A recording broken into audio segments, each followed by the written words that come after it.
Pluto এমন করে মাথা গরম করে না বাবা, আমি তোকে বলছি আজকে দিনটা তুই ওখানে চল, দেখবি তোর ভালো লাগবে। আজকে তোর ওখানে যাওয়াটা দরকার রে, তা নাহলে আমি তোকে বলতাম না। আরে বাবা, বিয়ে হলে তো আমি যাবোই ওখানে। বিয়ে যখন হবে তখন দেখা যাবে, আজকের অনুষ্ঠানটায় তো এখন আগে চল, তারপরে পরেরটা পরে দেখা যাবে। বলা যায় না, এই সুযোগটা কিন্তু তুই পরে আর নাও পেতে পারিস। তার মানে? না মানে আমি বলছি যে এই অনুষ্ঠানটা বারবার তো আর হবে না, তাই আমি তোকে রিকোয়েস্ট করছি তুই আজকের অনুষ্ঠানটায় চল। দেখ কে আসছে তার জন্য যেতে হবে না, আমি বলছি বলে চল প্লিজ, এটা আমার রিকোয়েস্ট। আচ্ছা বেশ, তোমরা কি এখনই বেরোবে? Already you are late. আর কখন যাবে তুমি? কাকার বাড়িতে অনুষ্ঠানটা হচ্ছে, তোমার কোনো দায়িত্ব নেই তার জন্য? ওরে বাবা! এই ওরে বাবা কেন বললে? মানে কেন কেন ওরে বাবাটা কেন বললে তুমি? না না, তুমি ওর কাকার ব্যাপারে দায়িত্বশীল হতে বলছো? তুমি তুমি যদি শৈশব থেকে একটু শেখাতে টেকাতে, তাহলে প্লুটোর ব্যাপারে আমাকে এত দায়িত্ব নিতে হতো না। অবশ্য প্লুটো শিখেছে, সে বিষয়ে কোনো সন্দেহ নেই, কিন্তু তোমার কথা ভাবছি, তুমি হঠাৎ করে ওর কাকার ব্যাপারে এত দায়িত্বশীল হতে বলছো কেন বলো তো? শোনো, তোমার সঙ্গে আমি কথাই বলবো না, একদম কথা বলবো না। হ্যাঁ, সেটাই বরঞ্চ ভালো, কোনোদিন তো কথায় মিললো না। জাম্বো, তোমরা এখন যাবে কি যাবে না আগে সেটা বলো তো। না, যাবো তো নিশ্চয়ই, শালিকা ম্যাডামের আবদার বলে কথা, না গিয়ে পারি? তবে বেশিক্ষণ থাকতে পারবো না, আমার আগামীকাল ক্লাসের কিছু প্রস্তুতি আছে। দেখো, আমারও বিদেশ যাওয়া নিয়ে অনেক রকম কাজকর্ম আছে, ওই ফর্ম টর্ম নিয়ে আর কি, তাই আমিও কিন্তু বেশিক্ষণ ওয়েট করতে পারবো না। আরে বাবা, আগে তো চল। দেখ একবার তাকিয়ে দেখ, ওর কাকা, ওর ভাই, আমাদের তো কেউ না। আমরা যাওয়ার জন্য ছটফট করছি, আর এদের দেখ কোনো ইনভলভমেন্টই নেই। না, আমার ভাই তো চিরকালই আমার ভাই ছিল, আজকে নতুন করে তো আমার ভাই হয়নি। আমি তো এতকাল সব ব্যাপারে ইনভলভ থাকতাম, কিন্তু যেহেতু কমলিনীর বাড়িতে অনুষ্ঠানটা হতো আর তুমি যেতে চাইতে না, সেহেতু আমাকেই দায়িত্ব নিতে হতো। তুমি তো অর্ধেক সময় যেতেই না। দায়িত্ব যদি থেকে থাকে তাহলে সব ব্যাপারেই তো দায়িত্ব থাকবে। এখন নতুন ওই ইনস্টিটিউটে থাকে বলে তো দায়িত্ব বেড়ে যাবে, এমন তো হওয়ার কথা নয়। আচ্ছা, তুমি কি আমার সঙ্গে শুধু তর্কই করে যাবে? হ্যাঁ না, আমি টায়ার্ড, আমি সত্যিই তোমার সঙ্গে তর্ক করতে চাই না। করছো তো, সমানে তো তর্ক করেই যাচ্ছ। হাত জোর করছি, আর করব না।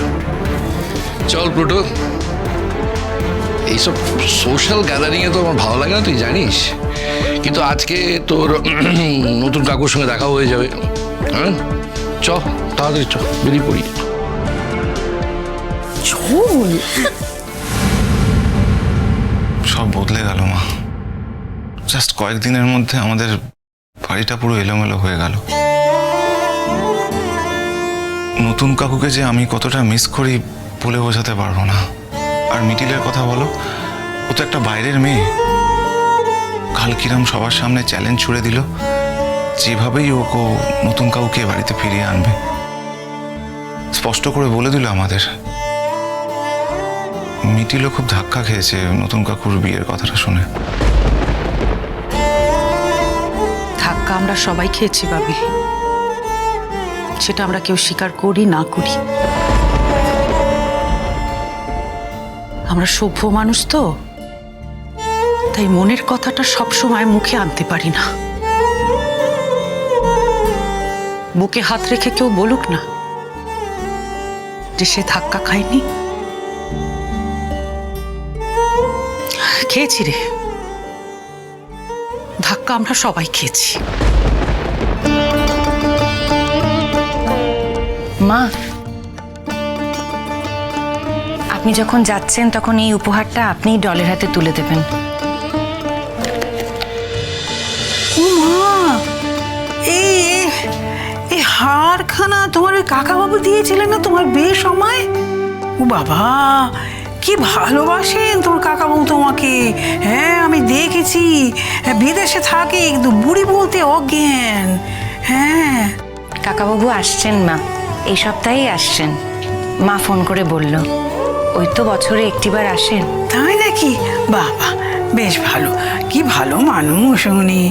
তা ওনা দেওয়া জিনিসটা তুমি আরেকজনকে দিয়ে দিচ্ছ? যা দেব সেটাই তো কারুর না কারুর।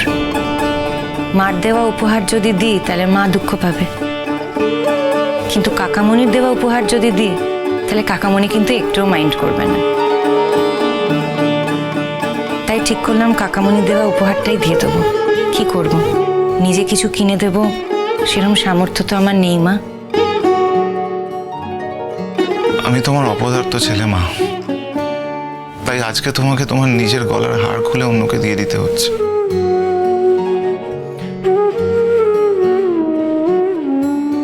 আমার তো তোমাকে বানিয়ে দেওয়ার সামর্থ্য নেই। তোমরা টাকা দিয়ে সবকিছু বিচার করো কেন বাবিল? আজ তোমার কাছে টাকা কম আছে, কাল তোমার কাছে টাকা বেশি হবে। মায়েরা কিন্তু এইভাবেই কর্তব্য কর্ম করে। তোমার ঠাম্মাও করেছেন, তোমার পিসিমণিও করেছেন। এর মধ্যে কোনো বাহাদুরি নেই। এই যে নিজের জিনিস দিচ্ছি, একজন প্রিয় মানুষের, কাছের মানুষের অনুষ্ঠানেই তো কাজে লাগাচ্ছি। না না না বৌমা, ও বাবা, তোমার বাড়ির লোকে দেওয়া জিনিস আমি হাতে করে দিতে পারবো না। ও তুমি দাও বাবা, আমি কটা টাকা নিয়ে যাব, সেই নিয়ে ডলকে আর নতুনকে আশীর্বাদ করে আসবো। হ্যাঁ,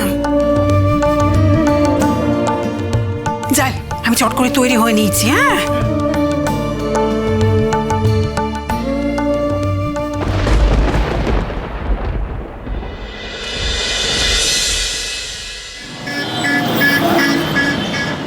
এসো মাসি, এসো। কেমন আছো করছি? ভালো আছো তো? কেন নতুনদা, তোমার মনে হচ্ছে আমরা খারাপ থাকতে পারি? এভাবে কথা বলছো কেন করছি? আমি তো একটা খুব সাধারণ প্রশ্ন করেছি। সাধারণ কথার মধ্যে অনেক সময় অসাধারণ কিছু লুকিয়ে থাকে তো। এসো বৌদি ভাই। এসো বৌঠা, ভিতরে এসো। আরে কমলিনী দি, এসো এসো, ভেতরে এসো। এত দূর এসেছি যখন, ভেতর অব্দি নিশ্চয়ই আসবো। আর নতুন ঠাকুরপো তো বলেই দিয়েছে, বিশেষ করে আমরা যেন আসি। নতুন ঠাকুরপোর কথার অবাধ্য আমরা কোনোদিনও হইনি, তাই আমরা সবাই মিলেই চলে এলাম।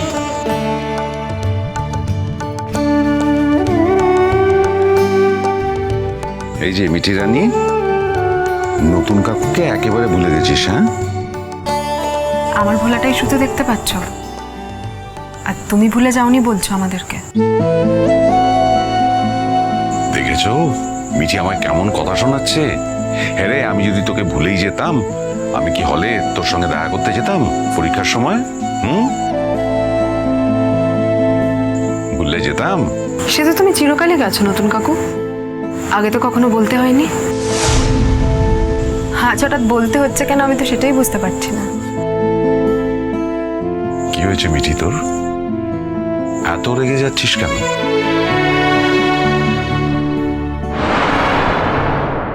আরে তোমরা এসে গেছো? ও বাবা, আসবো না, সবাইকে নেমন্তন্ন করেছো, তাই আবার তুই বাড়ি গিয়ে নেমন্তন্ন করে এসেছো বলে কথা। সবসময় তো এরকম সৌভাগ্য আমাদের হয় না অনন্যা বৌদি। একটা শুভ দিনে আমরা বাড়িতে এসেছি, অথচ দরজা থেকে আমাদের বেরিয়ে যেতে হয়েছে।